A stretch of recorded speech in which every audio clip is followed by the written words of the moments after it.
A continuación vamos a escuchar las últimas disposiciones para enfrentar esta emergencia generada por el COVID-19. Escuchemos. Señoras y señores, muy buenas tardes. En el marco de la sesión del Consejo de Ministros, se da inicio a la conferencia de prensa del señor Presidente de la República, Martín Vizcarra Cornejo. Muy buenas tardes, tengan todos ustedes. Aquí estamos en el marco de una reunión de Consejo de Ministros que, como ustedes están pendientes, permanentemente estamos evaluando la situación actual de nuestro país. Y para tomar decisiones importantes tenemos que valorar una serie de aspectos, no solamente el análisis y la reflexión que hacemos aquí en el Consejo de Ministros con la apreciación de ministros y ministras que tienen una perspectiva propia de su sector. Es importante saber qué piensan los sectores económicos productivos, ¿no? O sea, cómo va la economía del país, cómo va el sector productivo del país, pero también los sectores sociales, ¿no? Qué piensa y qué dice, cómo va la educación, cómo va el Ministerio de Desarrollo e Inclusión Social, Ministerio de Cultura y Pueblos Originarios, Ministerio de Ambiente, ¿no? Un tema fundamental que hay que evaluarse en el contexto actual, el Ministerio de la Mujer y Poblaciones Vulnerables. Evaluamos también la apreciación de los ministerios que tienen a cargo el orden y la seguridad del país, ¿no? El Ministerio de Defensa con sus Fuerzas Armadas, el Ministerio del Interior con la Policía. Siempre hacemos un análisis del Perú, pero también un análisis mundial, ¿no? El Ministerio de Relaciones Exteriores permanentemente nos hace llegar análisis comparativo de la situación de esta pandemia y cómo afecta a los diversos países del mundo en los diferentes continentes que existen, ¿no? En consecuencia, el análisis amplio. Cada decisión que tomamos aquí en el Consejo de Ministros es previo a un amplio análisis y debate, pero no solamente nos quedamos con el análisis propio del Consejo, somos conscientes de que nosotros somos solo una parte de todo el Estado peruano y de todo el país, y para tomar las mejores decisiones siempre estamos con la mayor predisposición de escuchar las opiniones de los diversos actores que conforman la sociedad peruana. Escuchamos y hemos visto algunas comunicaciones que nos ha llegado de los gobiernos regionales.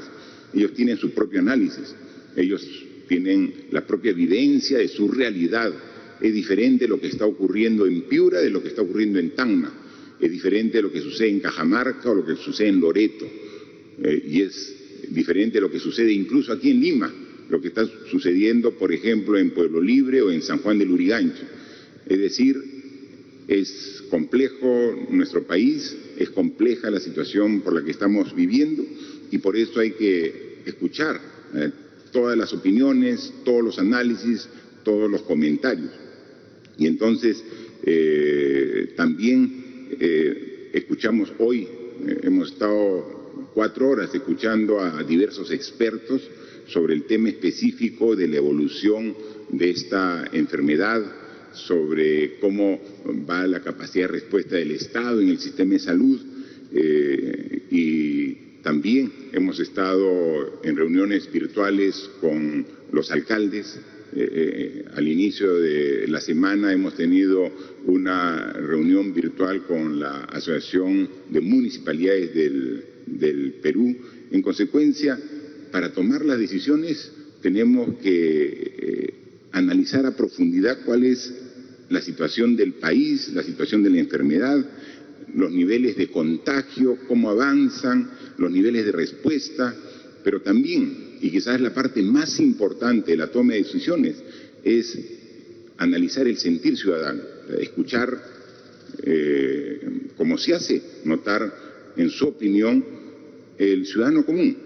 El ciudadano que desde su casa, que desde su centro de labor, los que están trabajando, los niños, jóvenes, adolescentes que están estudiando a distancia y que se toman también un tiempo para a través de los medios virtuales opinar sobre la situación.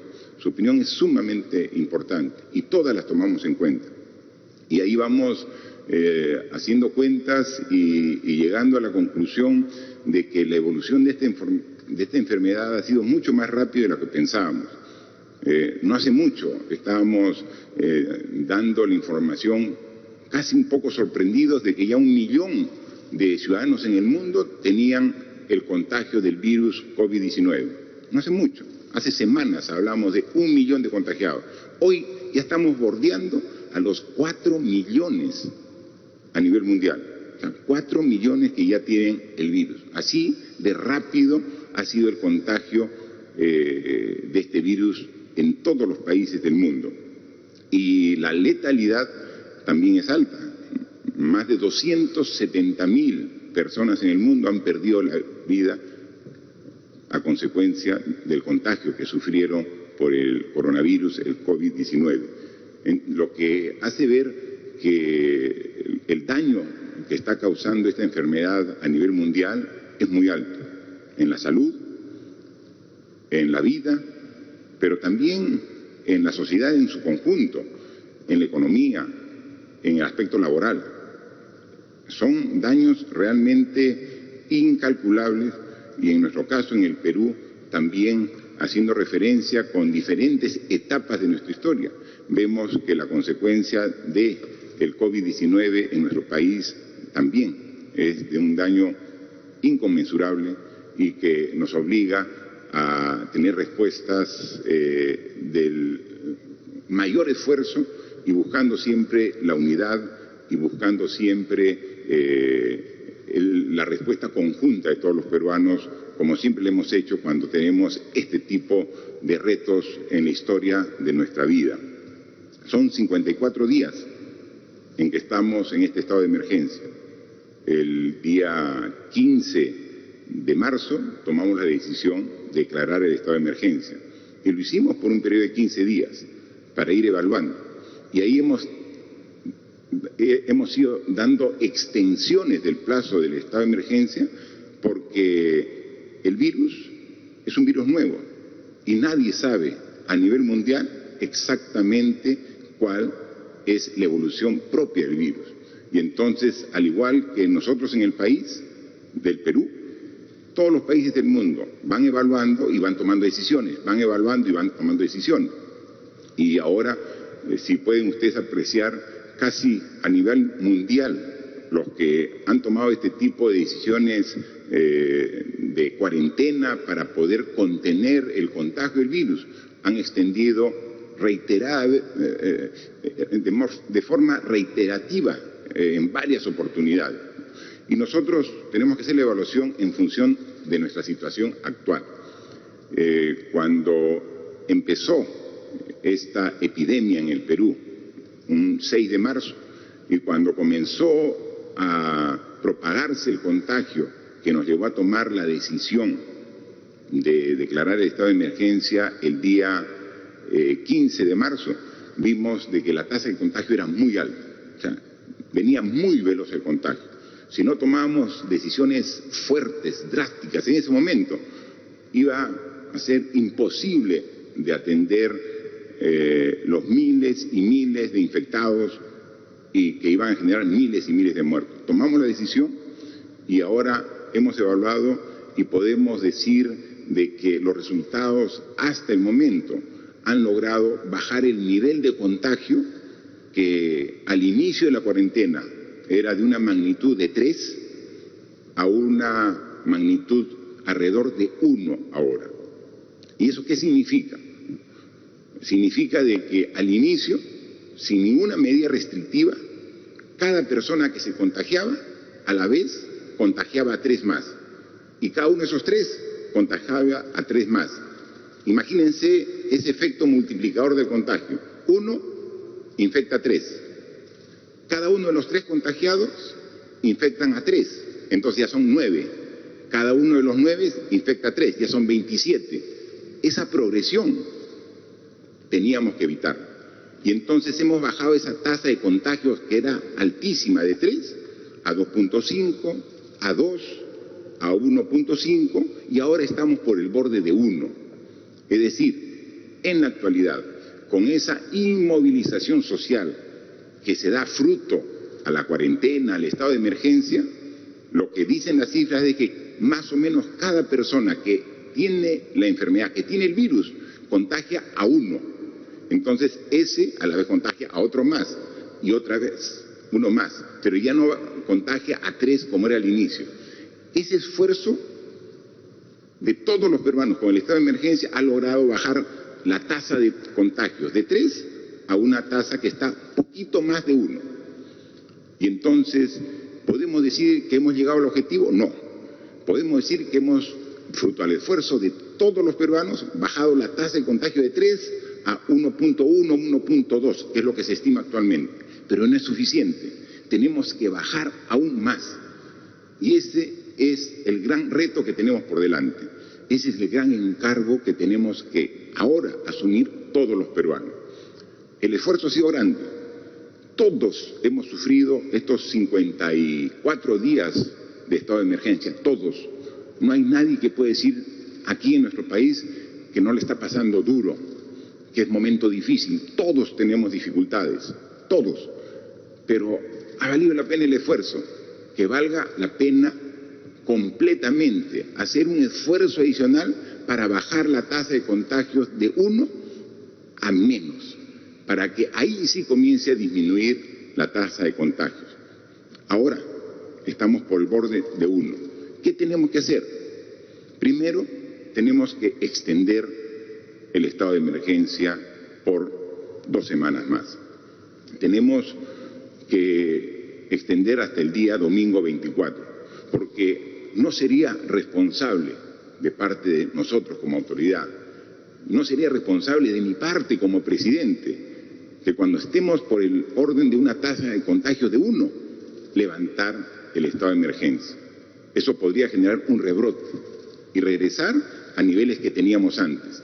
Cuando tengamos, y estamos cerca de llegar, por eso aquí el mensaje es doble, ¿no? Un mensaje de fuerza, de compromiso, de responsabilidad, pero de optimismo.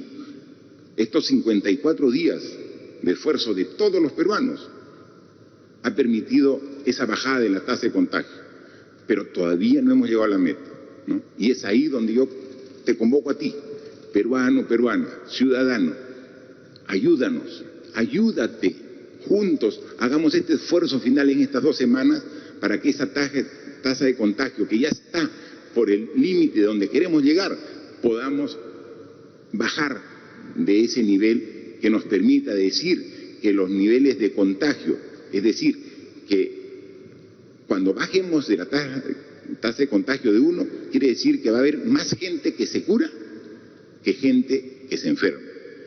Mientras tengamos tasa de contagio mayor de 1, todavía la tasa de los que se enferman, el número es un poquito mayor de los que se van curando. Y entonces para eso tenemos que hacer una serie de cosas. No solamente es el anuncio hoy, se extiende 2 semanas el estado de emergencia, sino este anuncio va con una serie de medidas complementarias para lograr el objetivo. Es decir, ¿hemos tenido buenos resultados hasta llegar a este punto? Sí, pero no lo suficiente. Entonces tenemos que hacer un esfuerzo adicional y todos tenemos que contribuir para esta etapa final de este esfuerzo colectivo para poder vencer a esta enfermedad.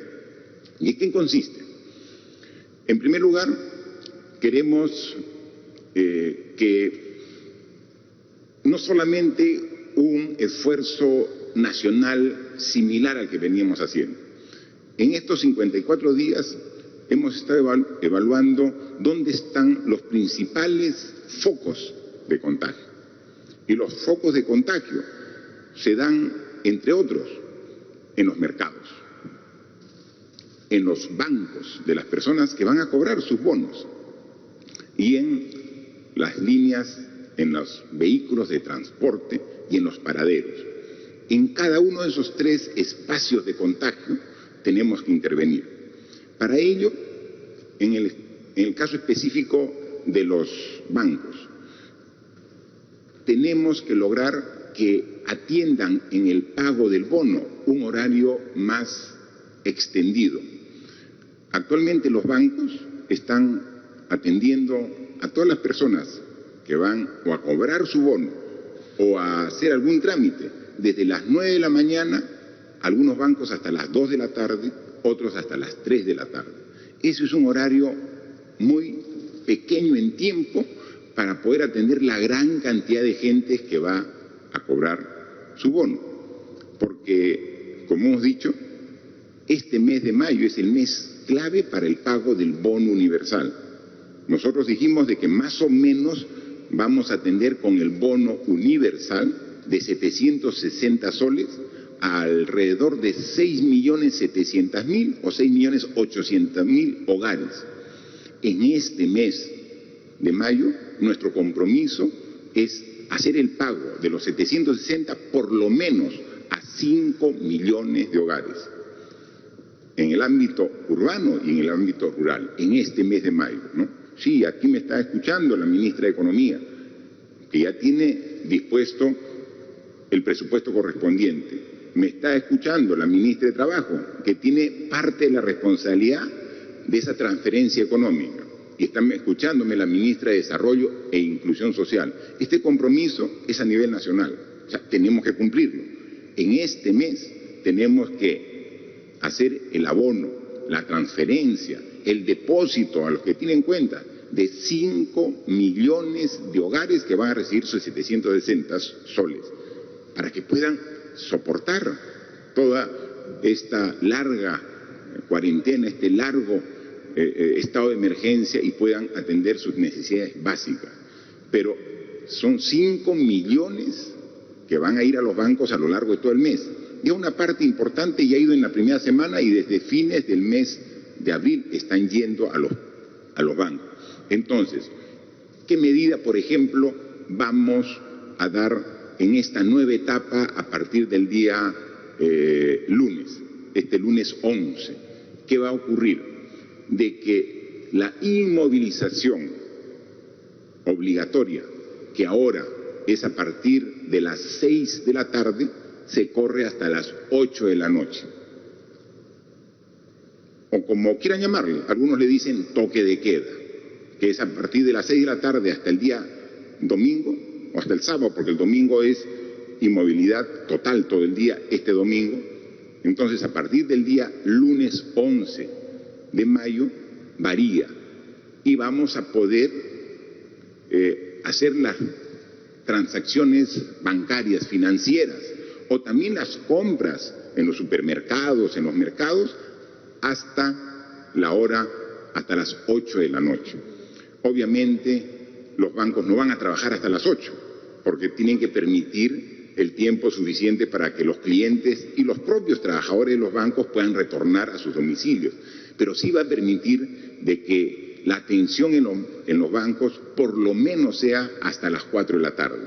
Entonces, bancos que atienden hasta las 2 de la tarde, ahora van a partir del lunes a atender hasta las 4 o 5 de la tarde en función ya de la propia organización del banco. Los centros comerciales que atienden hasta las 2, 3 de la tarde pueden atender ahora hasta las 5, 6 de la tarde, porque la inmovilización obligatoria para todos los peruanos ya no va a ser a partir de las 6 de la tarde, sino a partir de las 8 de la noche. Es un tema sumamente importante para evitar esta concentración de gente en el sistema financiero. Entonces van a ir 5 millones de personas que representan a 5 millones de hogares a cobrar su bono, pero en un horario más extendido, y ahí estamos coordinando estrechamente con todos los bancos, no solamente el Banco de la Nación, sino la banca privada, para que puedan también ordenar mejor al interior y al exterior del banco para evitar esta concentración de gente. Mercados. ¿Qué vamos a hacer con los mercados? A nivel nacional hay más de 2.000 mercados. 2.000 mercados.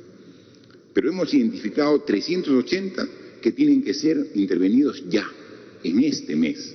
380. Para ello estamos entablando relación directa y coordinada con los alcaldes, con las autoridades locales de todos los distritos del país, para comenzar a trabajar junto con ellos el ordenamiento de los mercados. Pero de todos ellos hemos identificado 36 que son críticos. Hay 36 mercados en Lima y en las principales regiones del país que son críticos, que son centros de alto contagio. Recuerdan ustedes que la semana pasada fuimos aquí en Lima solo 2 mercados, al de Caquetá y al de Surquillo, y en uno había 20% de comerciantes infectados con COVID, y en otro había 40% de comerciantes infectados COVID. O sea, son centros de alto contagio. Tenemos que hacer una intervención fuerte. Y para eso, juntos, el alcalde del distrito, con el Ministerio de Agricultura, con el Ministerio de la Producción, juntos tenemos que ordenar.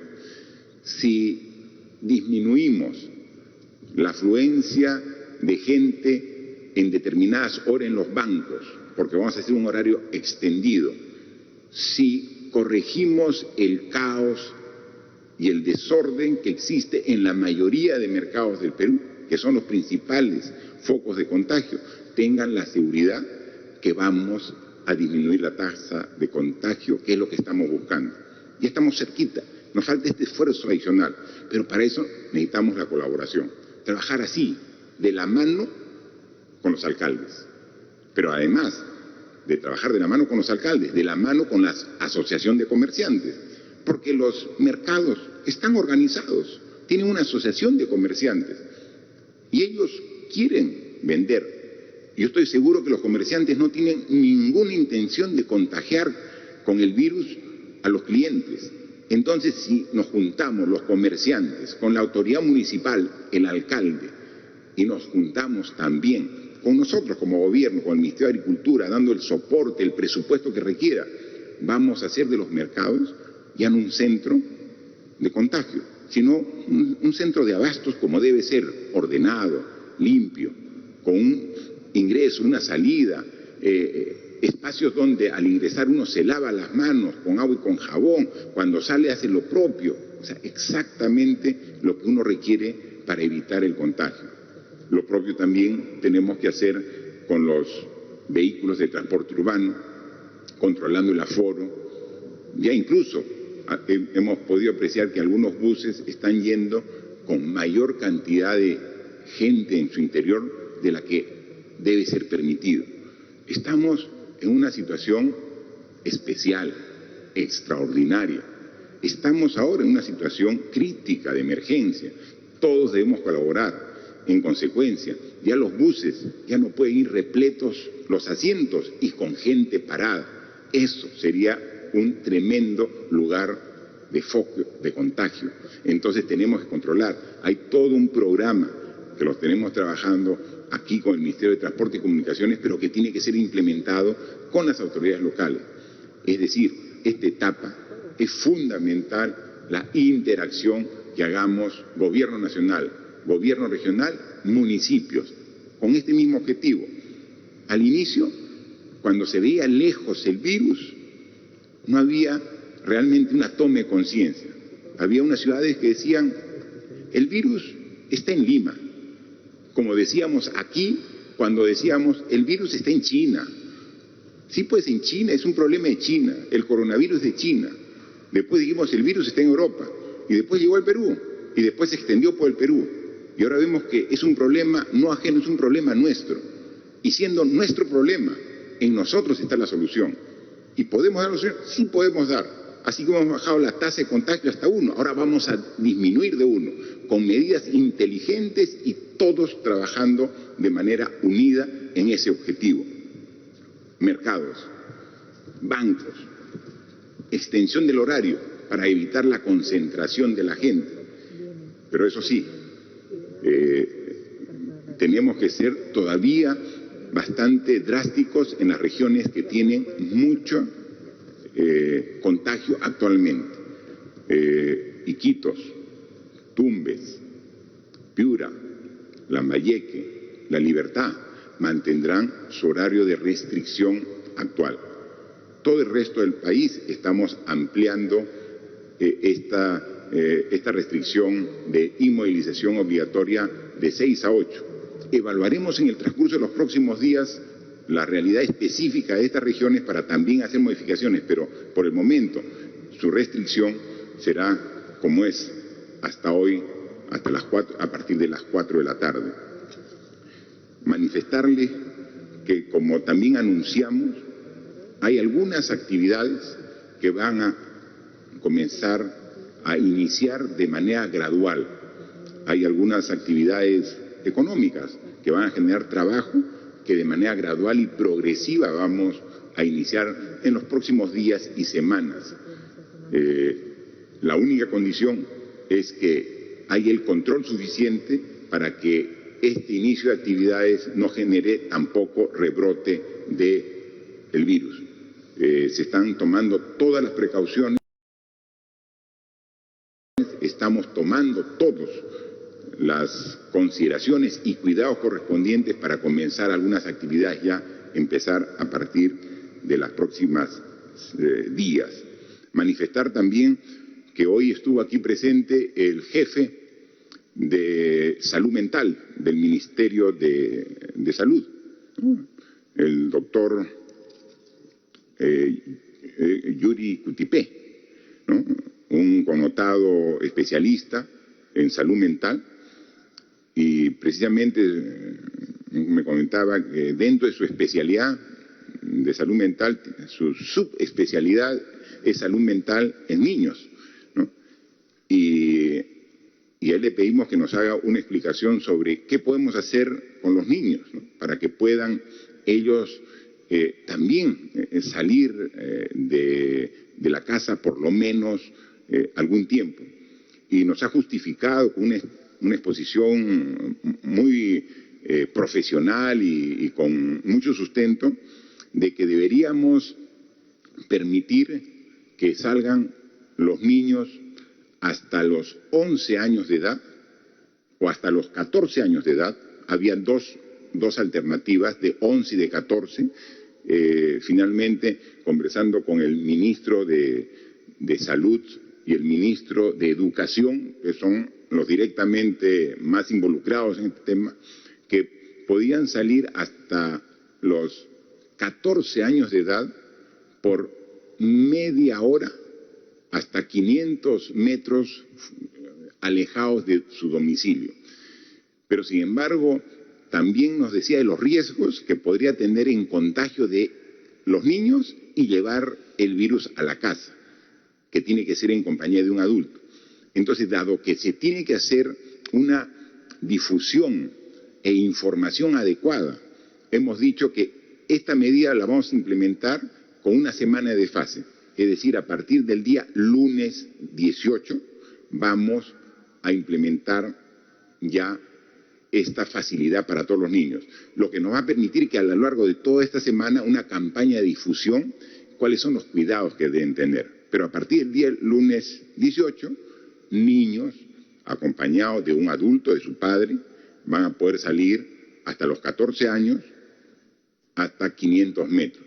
Hay una serie de cuidados que hay que tener, ¿no? Es decir, no pueden salir y usar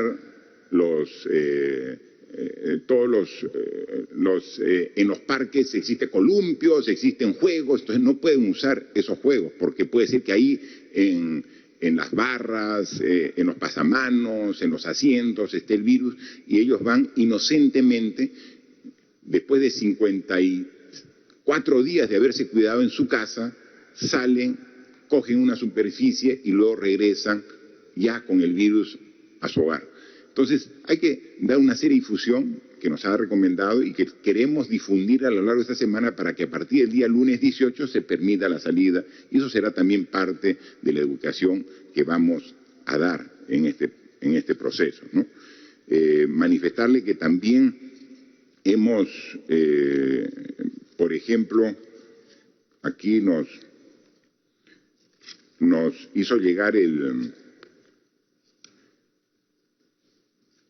comando COVID, nos hizo llegar también cómo iba a ser el esfuerzo de la respuesta del sistema de salud para atender en este mes de mayo. Es decir, cómo ha ido la evolución de la demanda de camas y cómo actualmente vamos a tener. Aquí tenemos, ¿no? Tenemos aquí el cuadro que nos ha dejado. Cuando iniciamos el estado de emergencia, que fue el día 15 de marzo, para COVID teníamos 2.000 camas a nivel nacional, 2.000 camas, y pensábamos que era suficiente. Ahora tenemos 8.274 camas para COVID, pero es para hospitalización en general. Pero para UCI, recuerdan ustedes que cuando el 6 de marzo anunciamos el primer caso, dijimos que teníamos 100 camas UCI para el COVID. Luego, el 15 de marzo, ya teníamos 276. Hoy tenemos 937 camas y estamos próximos a llegar a las 1.000 camas. La idea es continuar. Tenemos una presentación que hoy día nos han hecho de que en el mes de mayo, en este mes, vamos a incrementar en 5.000 las camas de hospitalización, porque el esfuerzo es atender a las personas que tienen síntomas en los diversos hospitales del Perú para evitar que se compliquen y lleguen a UCI. En una conferencia pasada estuvo aquí la doctora Pilar Macetti, que es la jefa del comando COVID, y ella dijo cuál era la estrategia. Hay que tratar al paciente que tiene síntomas desde el inicio para evitar que se agrave. O sea, no hay que esperar que el paciente agrave para recién llevarlo directo a UCI.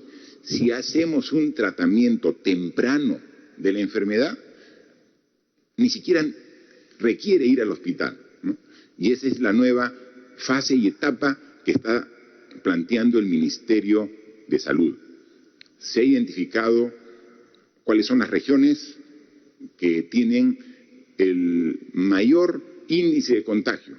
Y aquí en Lima se ha identificado cuáles son los distritos donde el contagio está muy alto. Entonces está saliendo el Ministerio de Salud con brigadas para identificar a las personas que ya tienen los síntomas e inmediatamente comenzar con tratamiento. Y entonces cuando se comprueba con el análisis de que tiene, ya va el Ministerio de Defensa con el programa Te Cuido para poder atenderlo.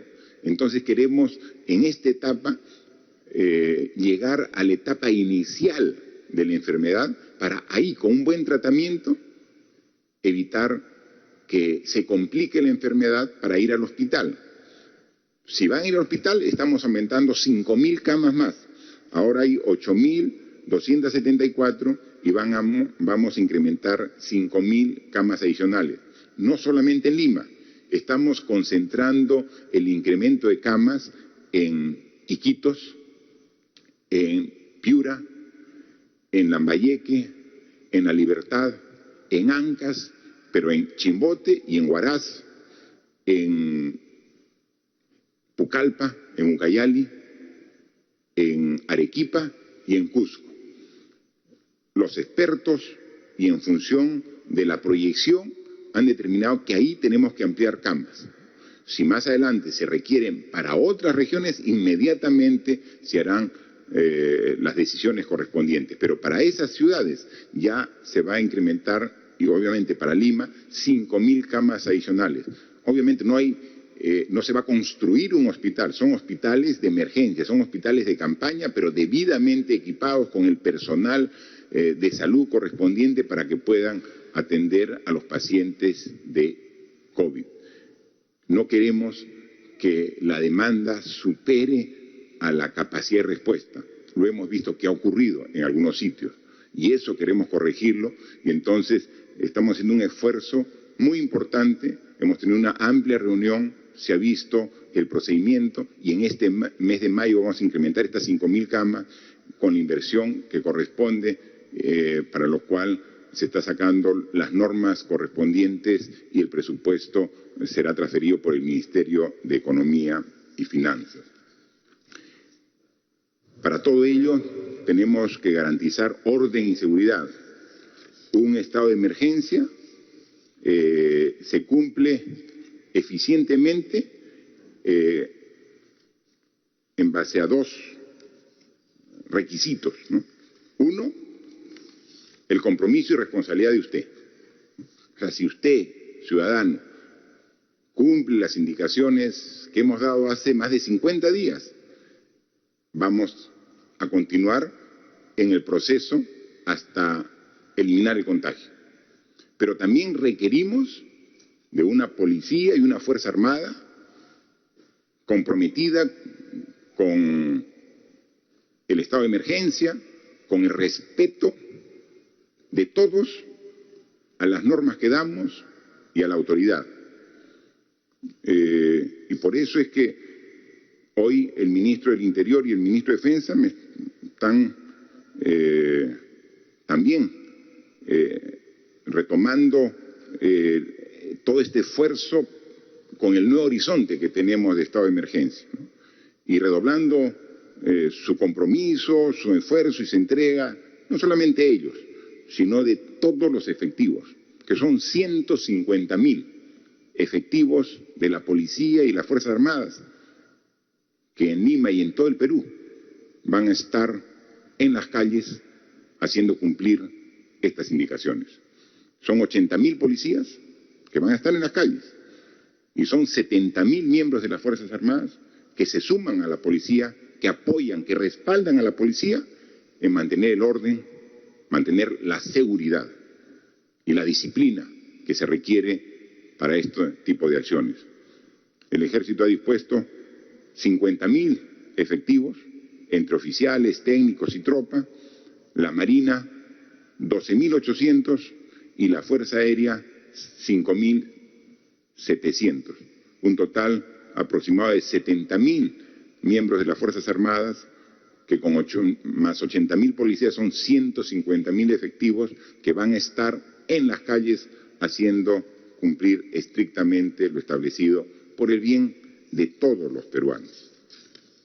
Por último, ya para concluir, manifestar que este domingo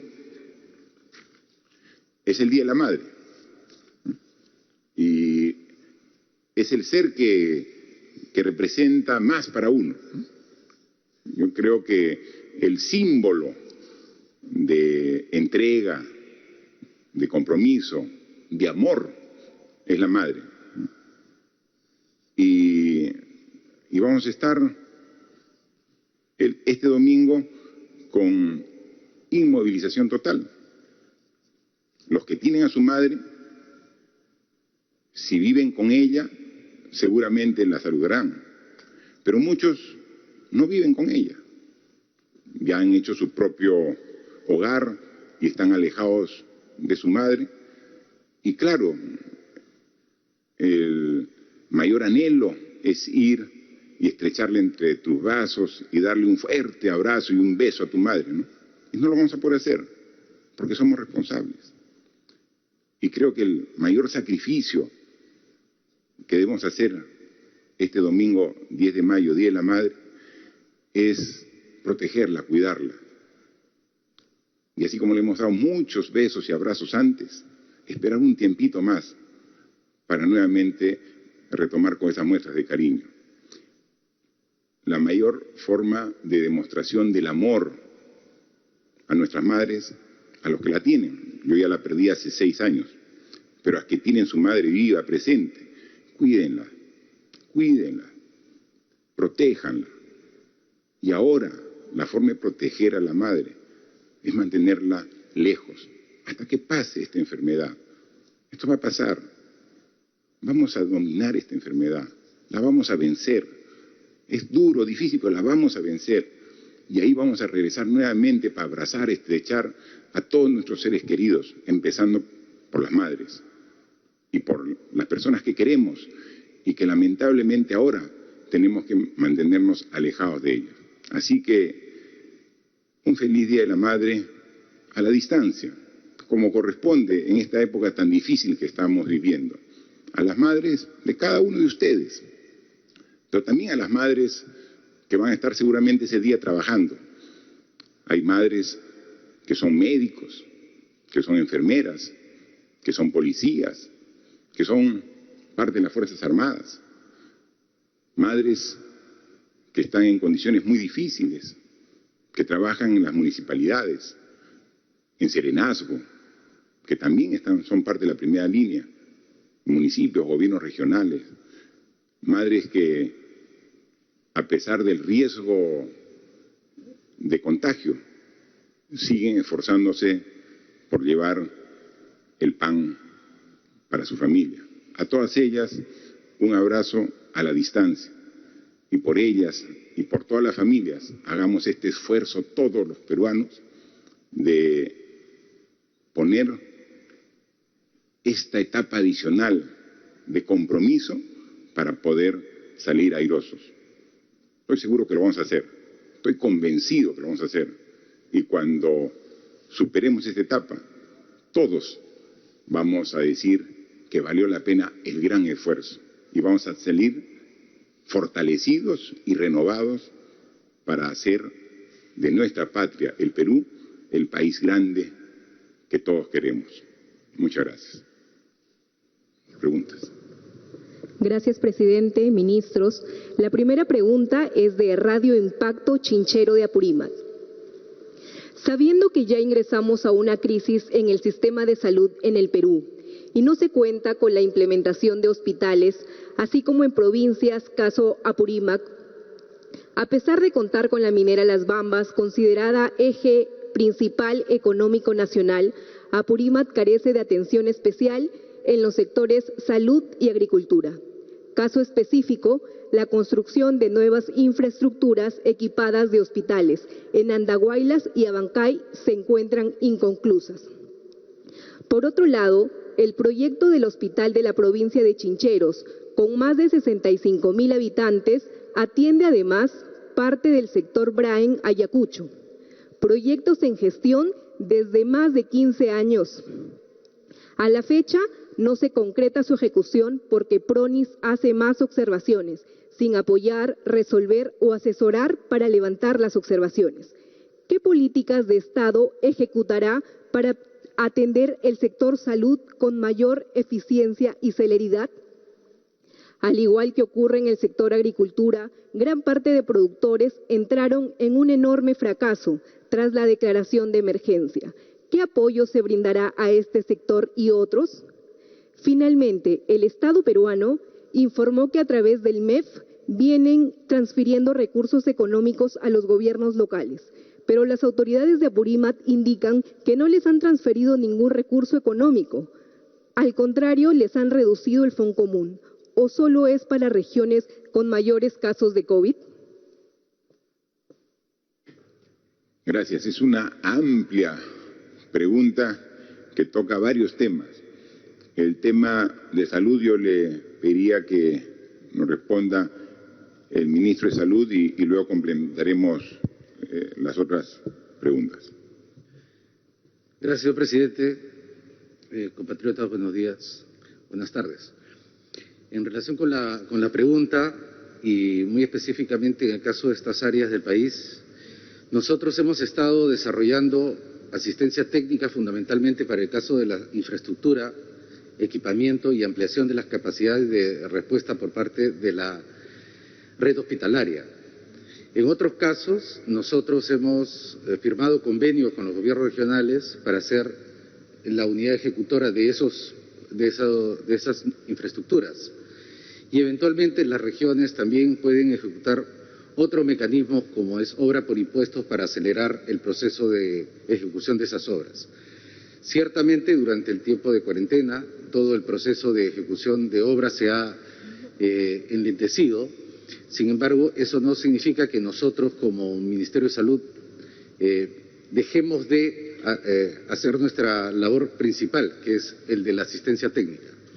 Adicionalmente, nosotros hemos estado trabajando con todas las regiones para poder ampliar la capacidad instalada que tenemos para responder a las necesidades COVID. Como lo dijo el señor presidente, hemos multiplicado por 4 la capacidad instalada para hospitalización y hemos multiplicado por 9 la capacidad instalada para proveer servicios de unidad de cuidados intensivos Y esto va a continuar durante el siguiente mes y el subsiguiente. Paralelamente, por supuesto, también hemos hecho algunas modificaciones en la conducción de PRONIS para poder ser más efectivos en poder ejecutar estas obras en estas zonas, señor presidente. Sí, también este medio de comunicación preguntaba sobre el problema de la agricultura, ¿no? Apurímac, específicamente Chincheros, donde manifiesta, es una región que vive de la agricultura y también está siendo afectada como todas las demás actividades. Hay todo un programa de reactivación que ya lo tiene previsto el Ministerio de Agricultura a través de los núcleos ejecutores. Es decir, en esta etapa se va a hacer también a Apurímac inversión en mantenimiento de infraestructura de riego de todas las regiones del Perú. Pero luego va a tener que haber inversión en todos los sectores y en el caso específico de Apurímac es inversión importante en la agricultura. También hablaban sobre diversos hospitales. Sí, dentro de la priorización que se ha hecho en la región de Apurímac es la construcción de varios hospitales. Precisamente parte de ellos se están financiando con parte de los ingresos que genera la minería en esta región de Las Bambas. Pero lo que no alcanza está siendo financiado también con fondos de tesoro público. Hay avances importantes en varias construcciones de proyectos de hospital que vamos a seguir viendo. Esta etapa, justo desde mediados de marzo que empezó este estado de emergencia, prácticamente ha puesto en un estado de hibernación la economía y los proyectos, pero lo hemos dicho claramente que eso es un proceso temporal que termina ahora en este mes de mayo. Lo dijimos que tenía 3 fases. La primera fase, que es la etapa de combate a la enfermedad, que iba a ir hasta el mes de mayo, lo dijimos. Luego hay una etapa de transición que va de junio hasta fin de año y el próximo año va a haber una reactivación con mucha fuerza. Pero a partir de junio ya estos proyectos que están en construcción y la reactivación de proyectos como los proyectos de agricultura, tengan la seguridad que los vamos a trabajar de manera conjunta. Segunda pregunta de Diario La República. En regiones como Piura, Lambayeque o Loreto, pese a las restricciones, los casos diarios y la letalidad siguen en aumento. Expertos demandan medidas focalizadas. Usted dice que el toque de queda se mantendrá, pero vemos que la cuarentena ya no se cumple. ¿Qué otras medidas adicionales aplicarán para garantizar su real cumplimiento? Ante la ampliación de la cuarentena, oficializarán la suspensión de aportes a la AFP para el mes de mayo y un segundo retiro de 2.400 soles de la CTS de cada trabajador ante los efectos del coronavirus en la economía de los ciudadanos. Al ya haberse aprobado varios protocolos y criterios sectoriales, ¿cuál es el cronograma que se tiene previsto para que las empresas de los diversos rubros reinicien sus operaciones en esta primera fase? ¿Cuántos trabajadores se estima que van a beneficiarse con la primera etapa de reinicio de operaciones? Bien, sobre el tema de la estrategia en las regiones que han mencionado, Iquitos, Piura, Lambayeque, que son las regiones que tienen mayor cantidad de contagio y en consecuencia mayor cantidad de casos hospitalizados en UCI y que estamos viendo,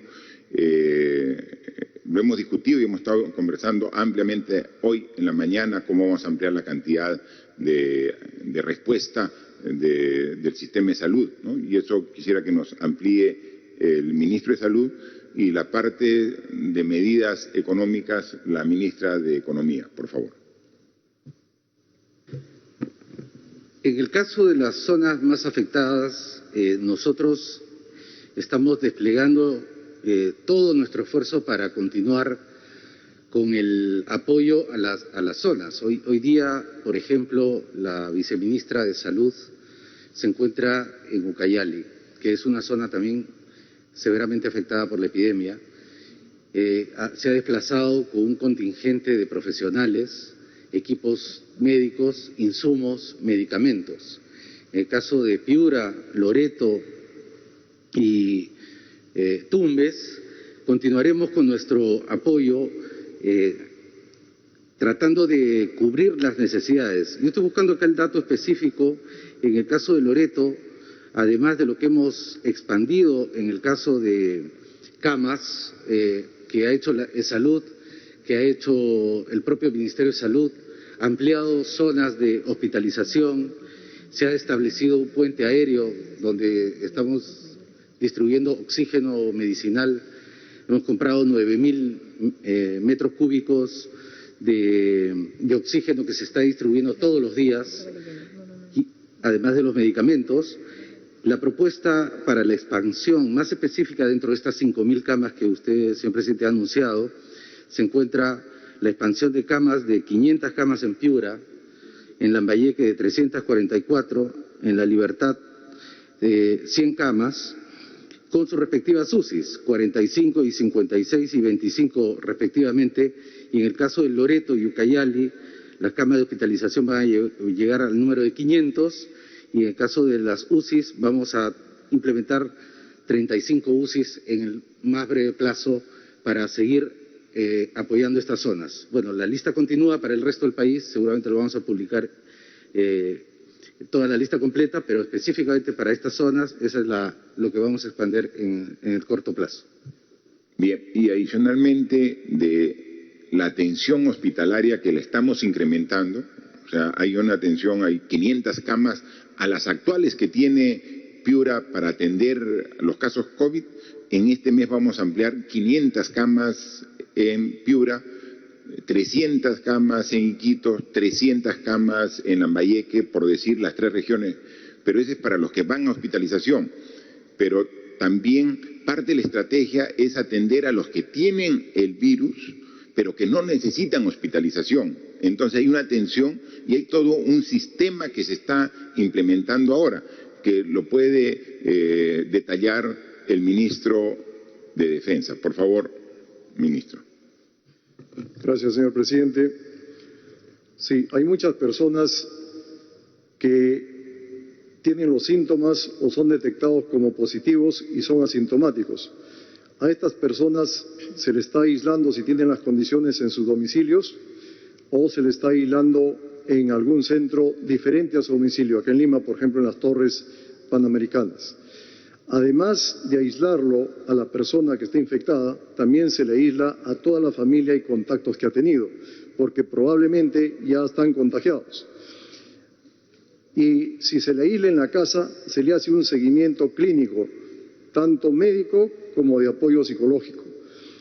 Además, si la familia lo requiere, hay un equipo que le lleve víveres, no solamente los víveres secos, sino también los víveres frescos, para que permanezcan en cuarentena durante 15 días. Todo este sistema se está complementando ahora en esta fase donde ciertas actividades económicas se van a activar. Se está complementando al equipo Te Cuido Perú con un equipo de detección y tratamiento temprano. ¿Qué significa esto? Que es muy importante la detección temprana de los infectados y iniciar inmediatamente el tratamiento. Esto evita bajar la carga viral y evita que estos pacientes, muchos de ellos lleguen a los hospitales, otros a UCES y desafortunadamente muchos de ellos fallezcan. Entonces, con la experiencia de otros países, con los estudios que está haciendo acá el Ministerio de Salud, se está complementando a este Te Cuido Perú la detección y el tratamiento temprano de los pacientes. Eso es lo que se va a intensificar en lugares donde hay mayor contagio, como son Lambayeque, Loreto o las regiones del norte. Para ello se va a implementar una mayor cantidad de equipos rápidos de respuesta, que son los que detectan en los domicilios, en los mercados durante los operativos, en los paraderos donde hay mayor concentración de gente, y esto nos va a permitir no solamente aislar a la persona, sino darle un tratamiento temprano.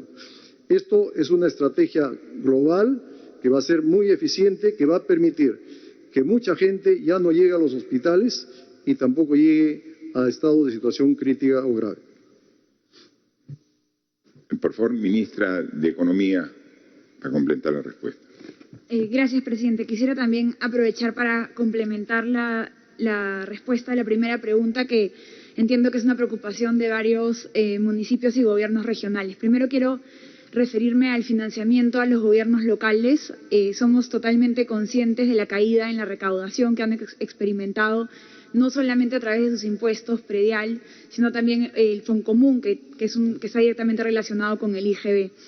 Para ese caso estamos implementando una estrategia para poder darles el financiamiento desde el gobierno nacional, porque lo que nos importa es que no se paralicen los servicios que brindan a los ciudadanos. Los gobiernos locales tienen importantes servicios como la seguridad ciudadana, el recojo de la basura.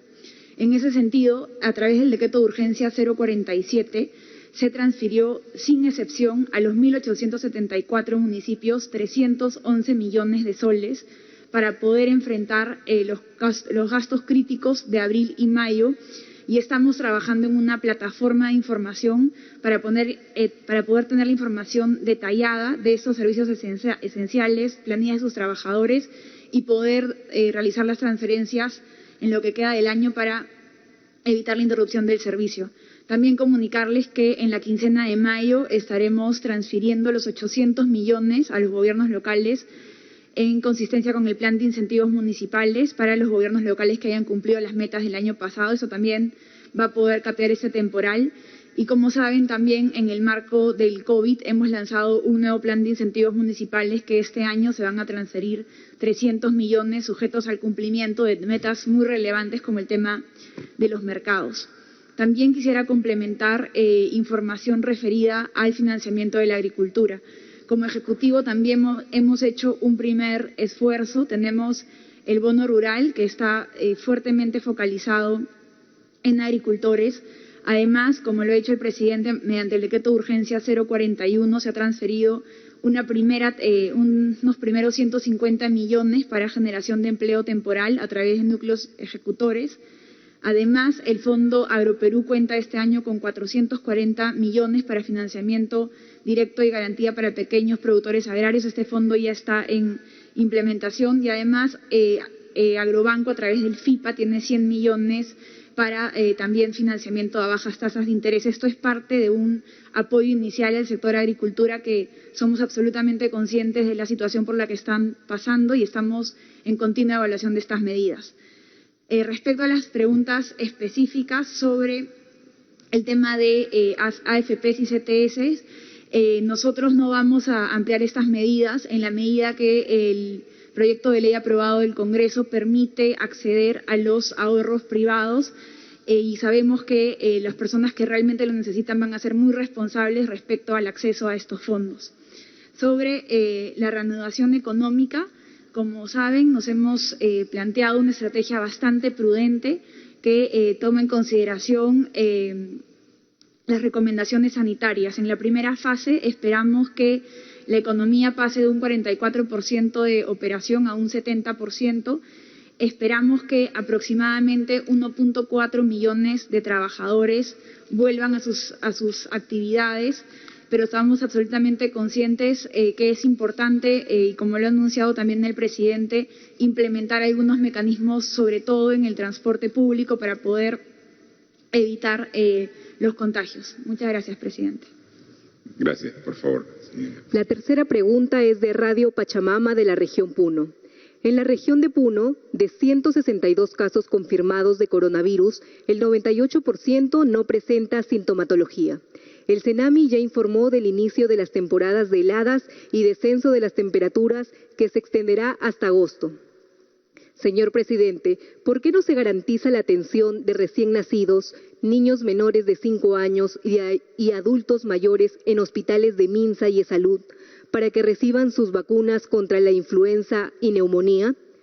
Los principales hospitales de la región han restringido la atención de pacientes, niños con enfermedades broncopulmonares y madres gestantes.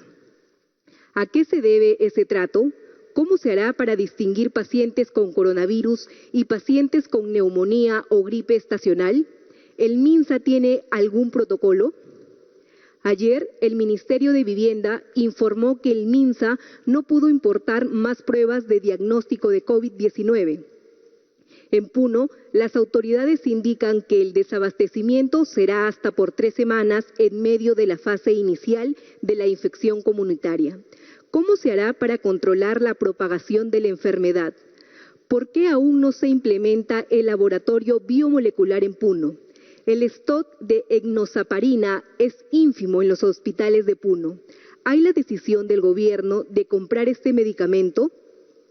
¿Por qué no se declara la inmovilidad laboral de personas de salud y efectivos de la policía, considerando que ellos aprovechan sus pases laborales para viajar y llevar el virus a nuestros distritos? Gracias. Casi todo se refiere a preguntas del sector salud. Por favor, ministro. Muchas gracias. Bueno, el sector salud se enfrenta, como todos ustedes saben, no solamente a responder a la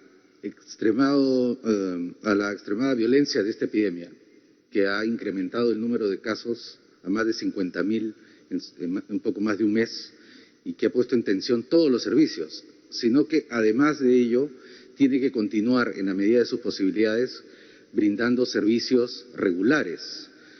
En ambos casos nosotros, bueno, ya para enfrentar la epidemia he manifestado en varias oportunidades los enormes esfuerzos que como gobierno hemos hecho, no solamente para ampliar las camas de hospitalización, unidad de cuidados intensivos, personal, equipo de protección personal, sino también los insumos y los medicamentos que así lo requieran. Nosotros ya estamos en la 6ª versión de nuestro protocolo de atención que va incorporando progresivamente nuevos medicamentos. Esos medicamentos se incorporan sobre la base de que los tengamos en nuestros almacenes y distribuidos en nuestros servicios de salud. Ciertamente, la rapidez con la que se mueven los casos hace que en algunos lugares tengamos que movilizar casi todos los recursos de un lugar del país hacia otros donde la velocidad de contagio y expansión de la epidemia es mayor. Eso pasa no solamente con las camas, con los recursos humanos, sino también con los medicamentos. Y es posible que efectivamente en algunos lugares no hayan conseguido la enoxaparina, por ejemplo, porque esta ha sido movilizada en lugares como Loreto, Ucayali, Piura, Tumbes, donde los casos están en muy altas tasas. Por otro lado, también en la atención primaria, que en un momento determinado se vio menoscabada, no solamente por la epidemia, sino por la reducción del personal, ya se ha abierto absolutamente todos los establecimientos de primer nivel por 2 razones. La primera, por la estrategia de detectar temprano y tratar temprano en casa, porque como bien lo dice la pregunta, la mayor parte de los casos se pueden tratar en casa y tenemos que evitar que lleguen a los hospitales. Pero además, porque tenemos que seguir continuando tratando a nuestros pacientes con tuberculosis, diabetes, hipertensión, cáncer, hacer control prenatal y eventualmente continuar con el parto y el puerperio, además de proveer las vacunas. Por poner un ejemplo, en este último, en las vacunas, nosotros hemos adquirido 4 millones de dosis de vacunas para influenza y 1 millón de dosis para neumonía, para prevenir la neumonía por neumococo. Y la vacunación ya empezó hace prácticamente 2 semanas en puntos fijos. Ya ha empezado en lugares donde hay largas colas de concentración para poder esta estrategia desarrollarla con mucho cuidado, adecuadamente protegido nuestro personal de primer nivel y que pueda no solamente protegerse de una contaminación, sino evitar que ellas y ellos contaminen a la población, como en un primer momento tuvimos que detener la vacunación. Pero ya la vacunación se reinició. Para complementar, hace poco más de una semana también estuve en un centro de salud. Pude visitar el centro de salud Laura Rodríguez Dulanto, acá en Lima, y habían continuado sus actividades de control de tuberculosis. Habían atendido en plena epidemia, 72 partos. Solamente en la noche donde fui a visitarlo, habían atendido 2 niños esa noche. Nuestras actividades ciertamente se dan con severas restricciones por la cantidad de casos de la epidemia, pero en ningún caso se ha cerrado y continuaremos haciéndolo en todo el país. Sobre la parte final de la pregunta, el periodista de Radio Pachamama de Puno manifestaba sobre una denuncia en realidad, ¿no?, de que personal de salud, personal de la policía que labora en Puno se traslada a otra región y luego regresa a continuar con su trabajo. Todos tenemos que cumplir estas restricciones, así que vamos a verificar ello, y si es una práctica que está prohibida y le están haciendo, se tendrán que tomar las correcciones del caso. Porque, claro, puede haber en una región como Puno que tiene una baja incidencia de afectaciones con el virus, pero se traslada a una región vecina el fin de semana a una región que tiene más alta incidencia del virus y después regresa con el virus a seguir laborando durante la semana, ¿no? Entonces, eso tiene que evitarse, y entonces los servidores también tienen que sacrificarse en esta etapa.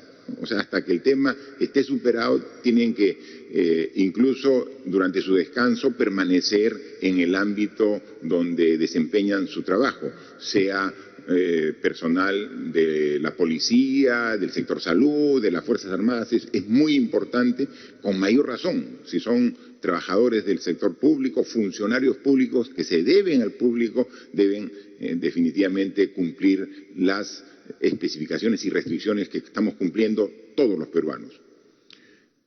La siguiente pregunta, por favor. Cuarta pregunta de Portal Huayca. Entre 2015 y 2019, el Ministerio de Salud registró más de 5.000 partos de niñas entre 7, 10 y 14 años, producto de violación sexual. El Ministerio de la Mujer ha informado que durante el estado de emergencia, 131 niñas y adolescentes han sido víctimas de violencia sexual.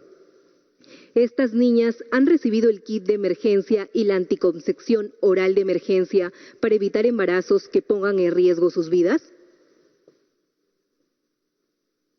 Bien, está hablando sobre el Ministerio de la Mujer. Sí, pues manifiesta que uno de los problemas que se ha tenido en esta cuarentena, en este estado de emergencia, es que no han desaparecido los ataques, las agresiones, la violencia contra la mujer, y lamentablemente tampoco ha desaparecido las violaciones sexuales, como dice aquí esta pregunta de Huayca, referido al tema de violaciones en niñas, ¿no? Y pregunta si estas niñas han recibido el kit de emergencia y la anticoncepción oral de emergencia para evitar embarazos que pongan en riesgo sus vidas. En todo caso, el rol del Ministerio de la Mujer se mantiene permanente. No es que estamos en estado de emergencia, al contrario, está mucho más alerta el Ministerio de la Mujer para evitar que se den este tipo de agresiones y violencia contra la mujer, violencia sexual en esta etapa de confinamiento en los hogares de las familias que viven en él, ¿no? Actualmente la ministra de la Mujer, Gloria Montenegro, ha viajado porque ella, como saben ustedes, cada ministro tiene una región bajo su responsabilidad. La ministra de la Mujer tiene bajo su responsabilidad el sector, la región de Ucayali. Hoy ha viajado con la viceministra de Salud hacia Pucallpa, precisamente para evaluar cuál es la situación de Pucallpa en cuanto a la preparación y cómo está afrontando la evolución de esta enfermedad en toda la región de Ucayali, y ella seguramente vendrá con las recomendaciones correspondientes.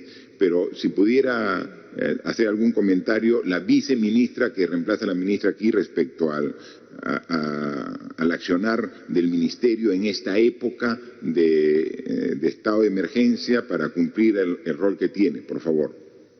Gracias, presidente. El Ministerio de la Mujer también tiene servicios de primera línea.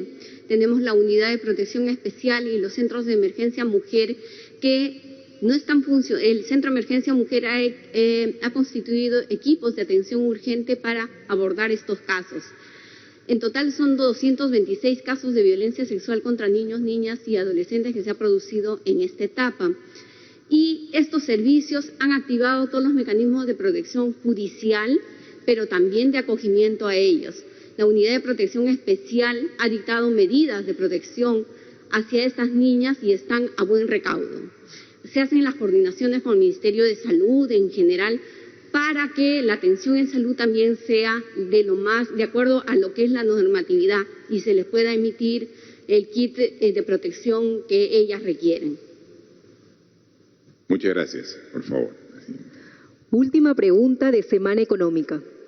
El protocolo de comercio electrónico obliga a restaurantes y empresas en general a asumir el envío de productos, un costo logístico alto para las compañías hoy bajo gran estrés financiero y con poca o nula experiencia en ello en muchos casos. ¿Se ha calculado el impacto que podrían generar las medidas planteadas por el gobierno en las finanzas de las pymes que hoy buscan vender vía online? De otro lado, el Congreso ha aprobado por insistencia la ley que suspende el cobro de peajes, lo que expone al Estado peruano a demandas arbitrales internacionales. Comprometería la realización de obras en las vías concesionadas a los privados y el mantenimiento de las mismas. La ley estaría modificando las reglas de los contratos de concesión, lo que sería institucional. ¿Qué medidas evalúa el Ejecutivo para enfrentar esta situación? ¿Presentarían una demanda de inconstitucionalidad ante el TC? Ministra de Economía, por favor, sobre esta parte de la pregunta. Sí, como lo advertimos en su momento, esta ley es indirectamente un subsidio a un grupo muy reducido de empresas que le va a costar a todos los peruanos. Esa ha sido las advertencias que hemos hecho y nosotros con mucha responsabilidad, con la responsabilidad de salvaguardar el interés de todos los peruanos y del Perú, vamos a iniciar la demanda de inconstitucionalidad en los próximos días. Sobre el tema del comercio electrónico, ¿no? Por favor, la ministra de la Producción, la primera parte de la pregunta. Gracias, presidente. Buenas tardes con todos. Respecto al tema del delivery o tanto del e-commerce como del restaurante, se debe mencionar lo siguiente. Las empresas de e-commerce se caracterizan por tener un esquema integral de ventas que tiene que ver con marketing, con plataformas de negocio, con pago en línea. De este tipo de empresas, actualmente, de acuerdo a la plataforma SUNAT, se tienen 400 empresas. En esta etapa se han autorizado 248 empresas, donde hay pequeñas, medianas y grandes. A su vez, estas se caracterizan por tener canales de distribución. Respecto a la pregunta puntual, ¿cómo hacen las microempresas o las pequeñas empresas para poder vender online? Debemos tener en cuenta que esta es una primera etapa, que esta focalización que se ha realizado es para operar durante las primeras semanas. ¿Qué quiere decir esto? Que en las subsiguientes semanas, luego de la evaluación de cómo va aplicándose los protocolos en este segmento, se van a ir ampliando nuevos actores también para poder ingresar a operar en el mercado. Y es ahí donde tendrían que entrar las microempresas que estén haciendo venta online. Respecto al tema de los operadores de entrega a domicilio, como bien señalamos, tanto para el sector restaurantes como el comercio electrónico, en este momento se hacen obviamente con el sistema que tienen ellos o que pueden habilitar dentro de sus empresas. En el caso del restaurante puntualmente fue un tema que se discutió al momento de poder elaborar los protocolos con el mismo grupo de restaurantes que van a operar. Se tiene pensado para finales de mes aproximadamente poder incluir también otros actores para el servicio de reparto a domicilio, pero previo al cumplimiento de protocolos. Tenemos que entender que en la primera etapa no quiere señalar que todas las empresas van a empezar a operar el 11 de mayo. Hay una progresividad semana tras semana que van a ir sumándose actores en la medida en que los resultados de salud nos den el soporte para eso. Muchas gracias, ministra. También complementa el Premier la respuesta. Sí, presidente, gracias. Sí, hay dos medidas que han sido aprobadas en estas últimas horas por el Congreso de la República y tenemos que tener una posición como gobierno. En principio, relacionado a la autógrafa que suspende el cobro de peajes, inicialmente había sido observada como corresponde constitucionalmente por el Poder Ejecutivo. Antes de acudir al proceso de deliberación en la fase de la insistencia, fueron invitados tanto el ministro de Transportes como la ministra de Economía, donde dieron con claridad y contundencia la argumentación. No obstante ello, por insistencia, finalmente el día de ayer ha sido aprobada. Y el tema es sumamente delicado, porque en principio la premisa es, al haber circulación va a haber algún nivel de contacto y obviamente puede propiciar algún nivel de contagio. Pero lo cierto es que el transporte de vehículos particulares y el transporte interprovincial está limitado, está suspendido, por no decir inadvertido. Entonces, ¿en qué contexto fáctico es que se aplicaría esta norma? Lo segundo es que esta norma quebranta unilateralmente los términos contractuales. O sea, querramos o no, esta es una concesión sujeta a un contrato de dos partes. Y lo otro más delicado es que contraviene abiertamente el artículo 62 de la Constitución. Y esto puede motivar dos cosas. Una, que como gobierno podamos ser denunciados a un tribunal arbitral, en este caso el SIADI, y obviamente seguramente con una fuerte reparación. Y por otro lado también que de aplicarse esta norma prácticamente estaríamos renunciando a lo que es el mantenimiento de las vías y tendría que ser asumido bajo costo del Gobierno nacional. O sea, no se están midiendo las consecuencias con la mayor consideración al Congreso, se está actuando con suma ligereza y aquí tenemos que tener una respuesta como Estado. Lo segundo, nosotros como Gobierno, presidente, apenas usted asumió el cargo, aprobamos 5 lineamientos de gobierno y uno de ellos es el referido a la lucha contra la corrupción y la integridad. Y sometido a ese principio rector es que aprobamos la declaración de intereses, en una primera fase solo destinado a todos los empleados y funcionarios del Poder Ejecutivo. En el llamado periodo del interregno parlamentario, a través de un decreto de urgencia, se amplió a todo el espectro de la función pública. Y a consecuencia de ello, por ejemplo, todos los funcionarios empleados del Poder Judicial, del Ministerio Público, Defensoría del Pueblo, Tribunal Constitucional, Junta Nacional de Justicia, han realizado su declaración de intereses. Son cerca de 36.000 funcionarios empleados que han realizado su declaración de intereses. Inclusive 9 parlamentarios también lo han hecho. Y el día de ayer se ha aprobado una modificación al reglamento por el cual se está generando un registro excepcional y exclusivamente para un sector de la administración pública. Lo que contraviene un principio rector de la administración pública, que las normas son para todos y no puede generarse ningún tipo de privilegios. Y lo último, presidente, a una pregunta formulada anteriormente, ¿qué otras medidas como gobierno tomarán respecto al toque de queda o la inmovilización? Estas provienen del estado de emergencia y el estado de emergencia restringe o limita ciertos derechos. La libertad de circulación o de tránsito, la libertad individual. Hacemos denodados esfuerzos como gobierno, particularmente las fuerzas públicas, tanto el Ministerio de Defensa como el Ministerio del Interior. Y aún así resultan insuficientes. Pero está quedando, como si fuera una cuestión de segundo orden, lo que es la labor del propio ciudadano. O sea, los ciudadanos tienen que hacer también un auténtico ejercicio de lo que es ciudadanía. Acudir a un ejercicio de control, de seguimiento. No estamos auspiciando alguna movilización, sino que existen metodologías. Vía teléfono, celular, estar en contacto, ayudarse. O sea, los ciudadanos también tenemos que involucrarnos. Cuando se discute el presupuesto en las municipalidades, tienen las juntas vecinales. En los barrios existen las juntas vecinales de seguridad ciudadana. Existen los comedores de clubes de madres. Es decir, tenemos una estructura social a nivel de todo el país. Y hacemos una invocación a los ciudadanos para que podamos dinamizar estas estructuras que ya preexisten. Sí, es cierto que las circunstancias actuales demandan en la emergencia un rol protagónico del Poder Ejecutivo. Pero los ciudadanos no pueden estar al margen. Reclamamos un mayor nivel de participación, de involucramiento. Esta emergencia tan crítica demanda un compromiso de todos los peruanos. Muchas gracias, Premier. Hemos contestado las preguntas de 5 medios de comunicación. Algunos medios son nacionales, algunos son de provincias, de regiones, y cada quien desde su óptica hace preguntas sumamente importantes que nosotros con gusto y con la transparencia que tenemos como gobierno tenemos que contestar.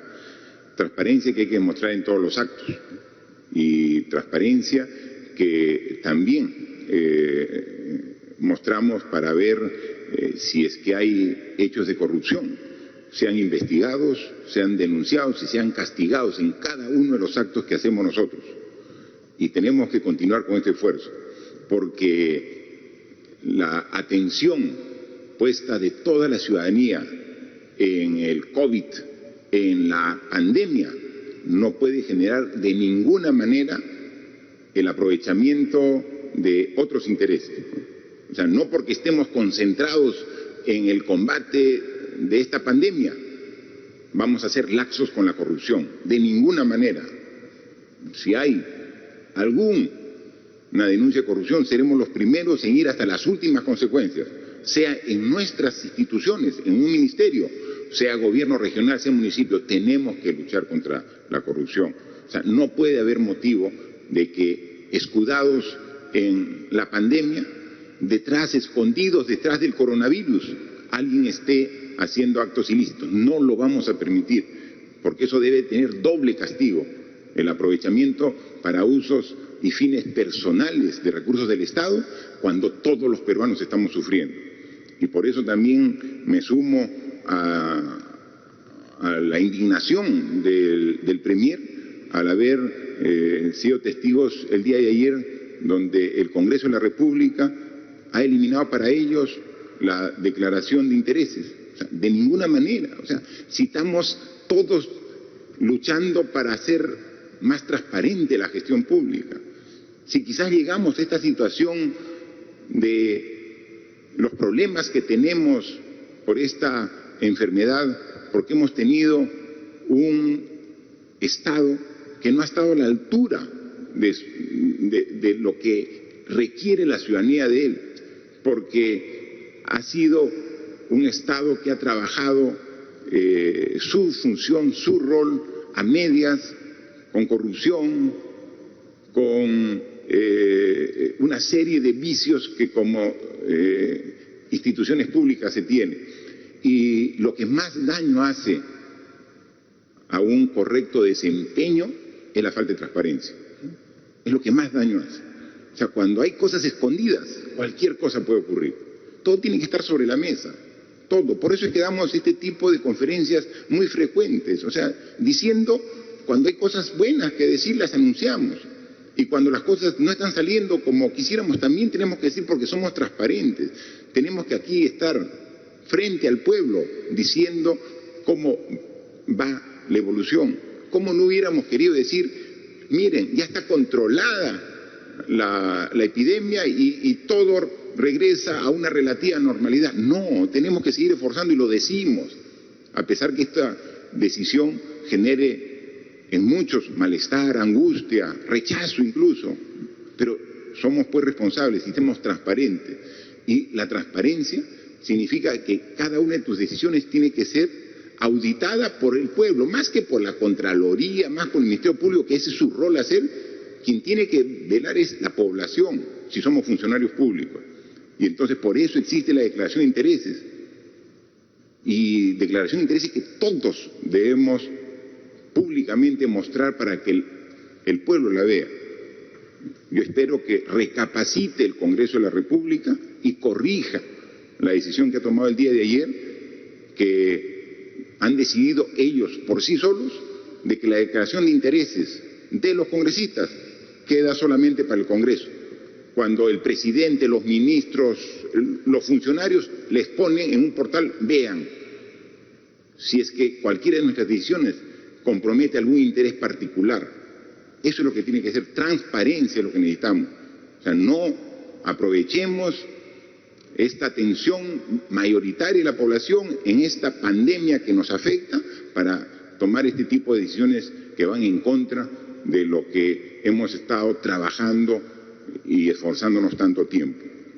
Por lo demás, decirle que siempre pueden haber algunas dudas. Yo he visto algunos comentarios sobre gente que está de acuerdo en que puedan salir los niños y gente que no está de acuerdo y se enferman y se contagian. Esto es una posibilidad. Finalmente quien decide es el padre. O sea, lo que estamos dando es una posibilidad. Y no lo estamos diciendo mañana o pasado mañana, es todavía de acá a 9 días, porque va a haber un protocolo bien clarito, bien explicado para que pueda cumplirse. Entonces, si viendo el protocolo el padre está de acuerdo en salir con su niño, con todo el cuidado que esto representa, lo hace. Si no lo cree conveniente, no. Es máximo media hora a dar una vuelta alrededor de su casa, en las proximidades. Y si hay un mercado cerca, no se va a ir al mercado, hemos visto que son los focos de contagio. Es el criterio, ¿no? Entonces, todo eso va a estar establecido en un protocolo que se va a difundir a lo largo. Es decir, le damos una facilidad para el padre de familia que quiera salir con sus hijos. El que dice, no, mejor, algunos dirán, si hemos esperado 60 días, esperemos 2 semanitas más. También es completamente comprensible este tipo de decisiones, pero se da opciones con el asesoramiento de los profesionales en la materia. Y no es que no hayamos hecho esfuerzo, seguimos haciendo esfuerzo y hay noticias importantes. Esta semana ya la Marina entregó su primer lote de respiradores mecánicos, esos que se necesitan en UCI, fabricados aquí, tecnología nacional. La Marina de Guerra, parte de la Fuerza Armada, ya los tiene. Y también esta semana llegó el primer lote de la importación de respiradores que vienen desde China. Hemos comprado el gobierno 450. La primera parte ya llegó, ya los tenemos. ¿A dónde se distribuyen estos primeros ventiladores? En función de la evaluación, donde se requiera. Se requiere Iquitos, van a Iquitos. Se requieren en Piura, van a Piura. En Ucayali ha comenzado a aumentar y no tienen ventiladores, va a Pucallpa. Entonces, para eso es el manejo nacional, donde, oye, pero Lima es grande y también se está quedando, se quedan unos cuantos en Lima. Y sigue, la semana siguiente llega otro lote y también comienza a salir de manera progresiva la fabricación. Entonces, estamos trabajando, más camas, más ventiladores, un manejo integral, yendo a las zonas de mayor contagio como San Juan de Lurigancho, por ejemplo, yendo para ver y ahí atendiendo directamente a la población que se va viendo afectada. Hay una serie de temas por los cuales seguimos trabajando, pero finalmente los resultados de este esfuerzo solamente van a ser el fruto del esfuerzo de ustedes y nosotros, el fruto del esfuerzo conjunto. Nosotros vamos a cumplir lo que nos comprometemos y que lo hemos dicho acá, y para eso han renovado las Fuerzas Armadas y la Policía su compromiso de hacer respetar las obligaciones que debemos cumplir todos en este estado de emergencia. 150.000 efectivos entre policías e integrantes de las Fuerzas Armadas que asumen ese compromiso. Pero 150.000 comparado a los 32 millones de peruanos, ese es el compromiso que necesitamos.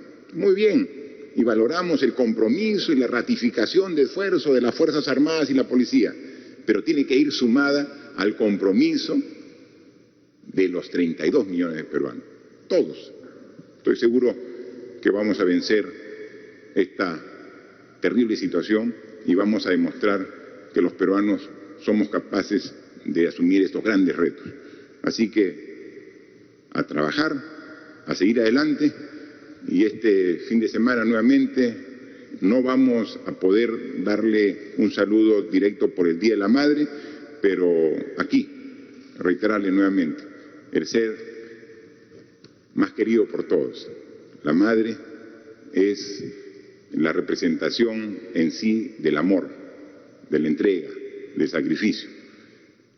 Amor, entrega y sacrificio que requerimos ahora todos los peruanos para poder librarnos de este terrible mal. Yo estoy seguro que las madrecitas de todos los que están aquí, y también las madres que son parte de este gabinete, como las madres que están en todo el país, van a ser el aliciente, van a ser nuestro estímulo para sacar fuerzas de donde a veces ya no hay, para seguir trabajando. Por las madres y por todos los peruanos, esforcémonos en este trabajo de unidad para vencer esta terrible enfermedad. Muchas gracias. El mensaje adelantado entonces del presidente de la República por el Día de las Madres. Se ha informado entonces que se amplía el estado de emergencia hasta el domingo 24 de mayo y a partir de lunes se amplía también la inmovilización total, rige a partir de las 8 de la noche, antes era a las 6 de la tarde y esto también de acuerdo a la ampliación también de la atención en los bancos y los supermercados. Adelante con la programación habitual de TV Perú.